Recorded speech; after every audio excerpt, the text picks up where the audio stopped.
Hello all, welcome to life styles period channel. எல்லோரும் எப்படி இருக்கீங்க? நாங்கள் இங்கே ரொம்பவே நல்லாயிருக்கோம். அதிரடி சாம்பார் பார்க்கலாமா? இதுக்கு தேவையான இன்க்ரீடியன்ட்ஸ்: கடுகு, ஜீரகம், மஞ்சத்தூள், பெருங்காயத்தூள், குழம்பு மிளகாத்தூள், சாம்பார் பொடின்னு கூட சொல்லுவாங்க, அதில் எடுத்து வச்சுக்கோங்க. கருவேப்பிலை, கொத்தமல்லி, அவ்வளோதான் ஃப்ரெண்ட்ஸ்.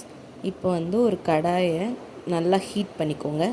ஹீட் பண்ணிவிட்டு அதில் ஒரு 4-5 ஸ்பூன் எண்ணெய் விட்டுக்கோங்க.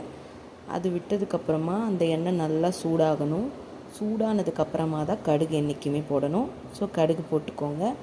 அதுக்கப்புறமா ஜீரகம் அது ஆட் பண்ணிக்கோங்க. சாம்பார்னாலே ஜீரகம் போட்டால் ஃப்ளேவர்ஃபுல்லாக இருக்கும். ஸோ ஜீரகம் உடம்புக்கும் நல்லது, குளிர்ச்சியாகவும் இருக்கும்.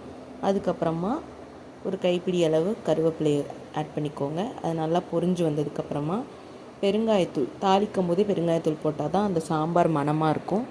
அதுக்கப்புறமா ஆல்ரெடி நான் துவரம் பருப்பு, கத்திரிக்காய், தக்காளி 3த்தையுமே குக்கரில் ப்ரெஷர் குக் பண்ணிட்டேன். ஸோ ஈஸியாக குயிக்காக செய்கிறதுக்கு யூஸ்ஃபுல்லாக இருக்கும். அதுக்கப்புறம் புளிக்கரைசல், அதுக்கப்புறம் தேவையான அளவுக்கு தண்ணி, அதுக்கப்புறம் மஞ்சத்தூள் போட்டுக்கோங்க. அதுக்கப்புறம் சாம்பார் பொடி, அதாவது குழம்பு மிளகாய் தூள் சொல்லுவாங்கள்ல, அதை ஆட் பண்ணிக்கோங்க. அதுக்கப்புறம் கல்லுப்பு, என்றைக்குமே கல்லுப்பு போட்டால் தாங்க டேஸ்ட்டாக இருக்கும் அந்த சாம்பார். எந்த ஒரு சமையலுமே கல்லுப்பு போட்டு பண்ணால் பயங்கர டேஸ்ட்டாக இருக்கும். ஸோ நல்லா கொதிச்சு வந்துடுச்சு.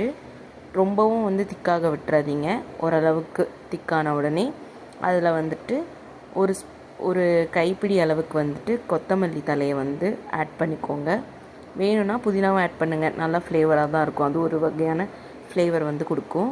அதுக்கப்புறம் ஒரு ஸ்பூன் நெய், பசும் நெய் ஆட் பண்ணிக்கோங்க. ஸோ அவ்வளோதான் ஃப்ரெண்ட்ஸ், அதிரடி சாம்பார். பேச்சுலர்ஸ் கூட இதை ட்ரை பண்ணி பார்த்துட்டு எப்படி வந்துச்சுன்னு சொல்லுங்கள். Thank you so much.